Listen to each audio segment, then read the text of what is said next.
Ayan, good morning, good morning. Kamusta po kayo?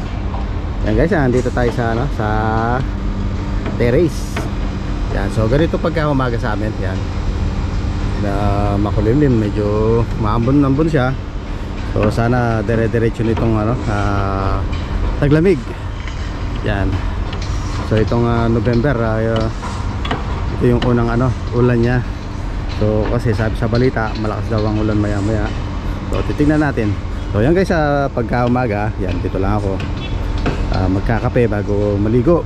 Yan, so yung tinatayo na lang dito na na balita ko, mall to. Mas maganda kung mapalapit yung dito, City Center, Lulu o Grand. Yan. Kasi meron na doon dalawa, on coast tsaka yung Grand at tsaka Lulu. Kasi medyo malayo sa amin. So mas maganda sana kung dito lang siya, diba? So napakataas guys, nandito ako sa 10th floor. Yan, nasa 10th floor tayo. Bali konti na lang, rooftop na to. Yan. So umuulan-ulan na siya. Umuulan. So ganito pagka umaga guys. Ang ganda ng dito ng view na tanawin pagka umaga. Yan.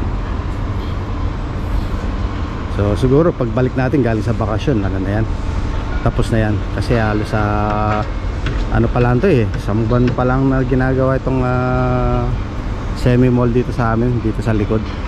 So sana pagbalik natin ng February, yan, tapos na yan. So mapalapit na yung natin, yung in case na mag grocery tayo, diba? So pasok muna tayo guys, oras na, tara.